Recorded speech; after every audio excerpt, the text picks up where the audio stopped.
What's up, everyone? Back for another beer review, and today I'll be reviewing yet another beer from Hop Butcher for the World, and they are out of Chicago, Illinois, and this is their Triple Presto Change-o.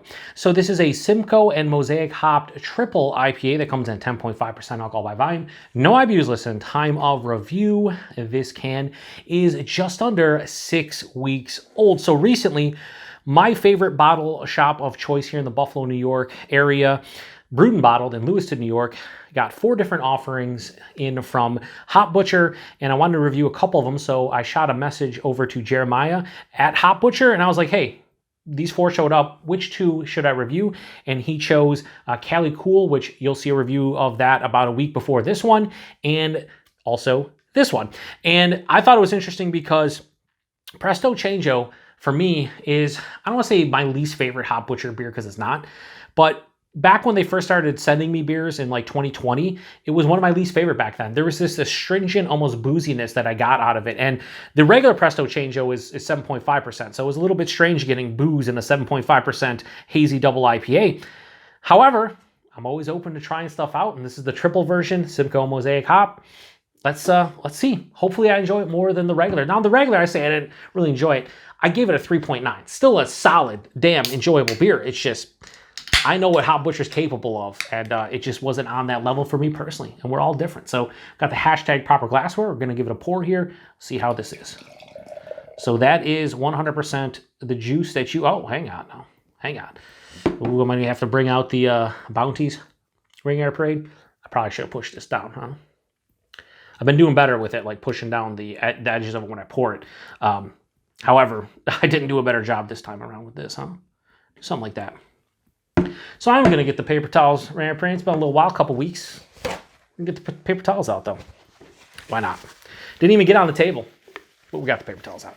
Now look at that amazing pour. Now I wanted to go aggressive because that glassware from Hop Butcher doesn't produce the best heads.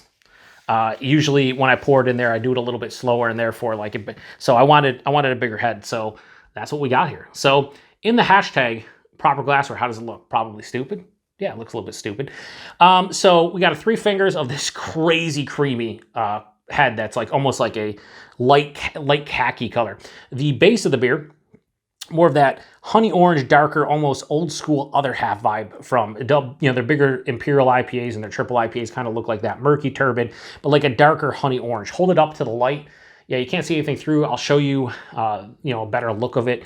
But yeah, it's a little bit darker, not like oxidized or anything, just a little bit touch darker. But I mean, that head's going absolutely nowhere. It's sticking around, which is kind of wild. And again, on the hashtag proper glassware, I think that looks pretty fucking fantastic.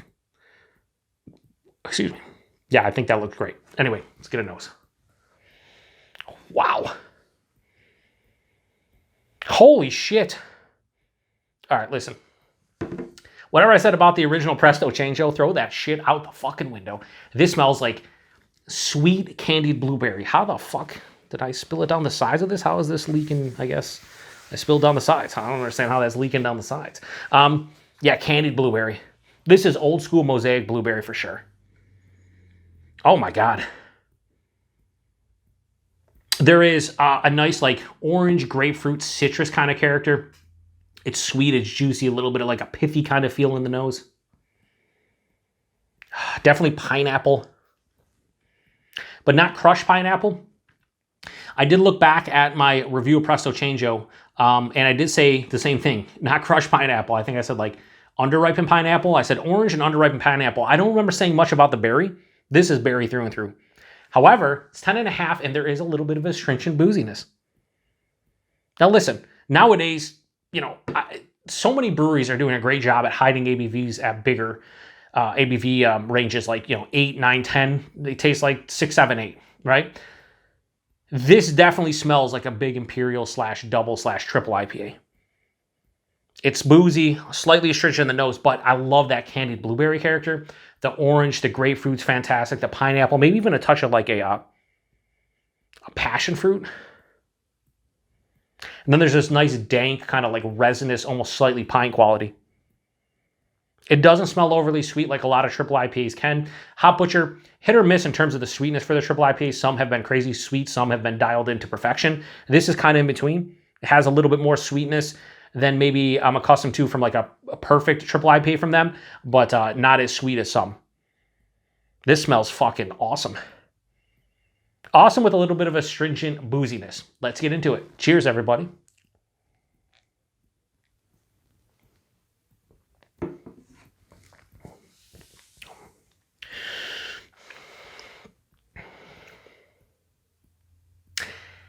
Delicious. Delicious. ASMR Hop Butcher review. Oh, it's beautiful. What are we talking about? I don't know. ASMR just sometimes comes out. Yeah, this is way better than the fucking 7.5 double Presto Change-o. Way better to me. Body's medium full, 10.5%. Coats the palate. The mouthfeel is Hop Butcher in a nutshell. Soft, smooth, creamy. Enough carbonation lets you know it's a beer, but the creaminess is fucking cannot be understated here. It's like super creamy.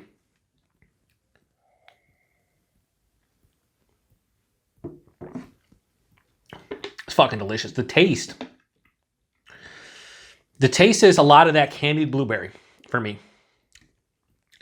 But the first thing I noticed at the front of the palate is an orange grapefruit tangerine kind of citrus character that's both juicy yet pithy, a little bit of a rind character, a little bit of a bitterness right at the tip of the tongue. Shout out to Joe over Joe's Arcade, who always talks about like when he gets a bitterness of like a citrus fruit, it always hits him at the tip of the tongue, and I've been noticing that a little bit more, like when that citrus fruit hits and it's like middle of the palate, the front of the palate, but like middle of the tongue. It's kind of what's happening here. However, as it passes through, just gobs and just tons of candied blueberry to me. It's specifically candied blueberry.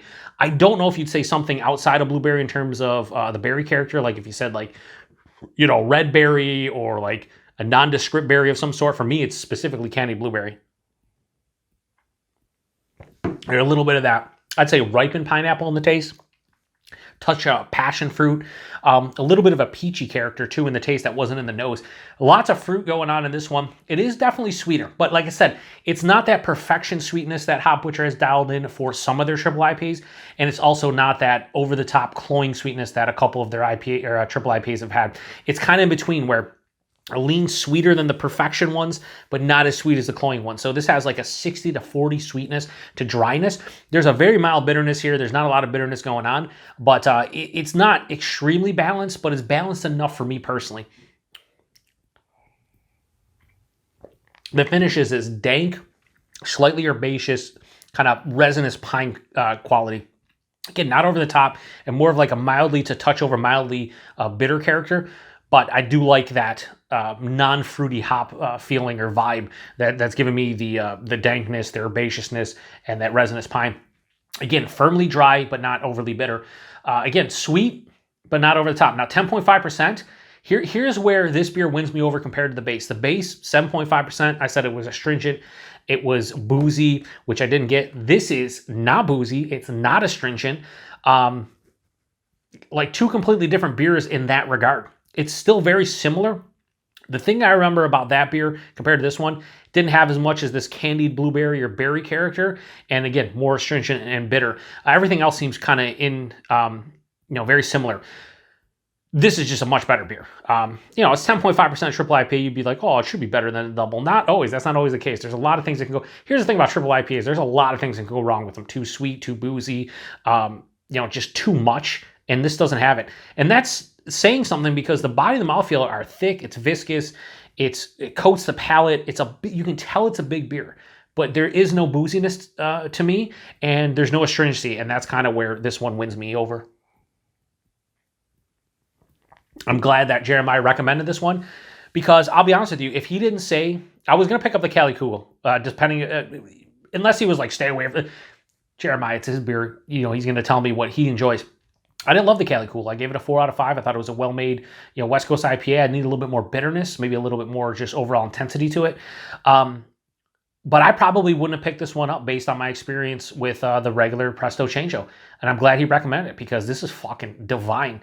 This is way better than the regular, and I can't recommend this enough. Like I said, 10.5%, I can't tell. I'd probably guess like 9, just because of the body and mouthfeel and the intensity to the characteristics of the beer as a whole. But like, there's a little bit of warming in my chest, no astringency on the palate, you know, no ethanol, nothing in my nose, nothing going on there. So this is great. One more sip. Not the best triple IPA I've had from Hop Butcher, but it's fucking awesome. So Triple Presto Change-o, Hop Butcher, 4.5 out of 5 all fucking day long. Tasting notes on the back, and I've been reading them for many years now. Early on, I think when Presto Change-o came, I may have been reading the tasting notes at the beginning, but I don't do that anymore because I kind of want to see what I think about it and see how close they got. We'll see what they say, but this is awesome. This is an awesome triple IPA. All right, tasting notes. Candied orange. I'd say more juicy orange, but candied orange, I'll allow it. Pleasant dank. Oh, the pleasant dank.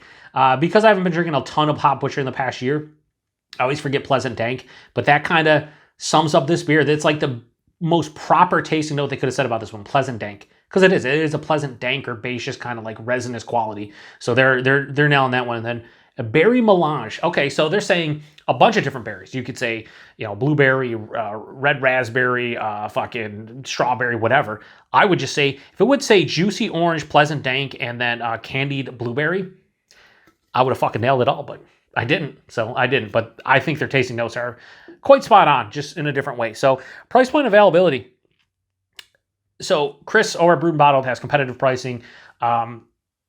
I don't remember what I paid for this. I bought 3 beers. I bought this, I bought the Cali Cool, and then, I bought the HC Trillium, other half in the Val. What the hell is the name of it? Like Whoa Whoa. Like Whoa Whoa was like $8.25, something like that. I paid $19 with tax and everything. It was like $19.20 or something. I bought 2 Hop Butcher beers plus that one that was 8 something. I think Cali Cool was $5. I don't remember what this one was. I would say maybe $5.50, $6. At the brewery, you're probably looking $18 to $20 from Hop Butcher, but when I make distros, it's a little bit more expensive. I just know that I'm paying an exorbitant amount based on the 3 beers I bought being under $20 and the 1 beer being like 8 something. So yeah, not a bad price point at all. And then availability to Hop Butcher. I say this in every fucking Hop Butcher review. I have no idea. Just, you know, keep your eyes peeled, whether it's Tavor, you know, as far as online websites go, or, you know, check out some of the other ones like Halftime Beverage.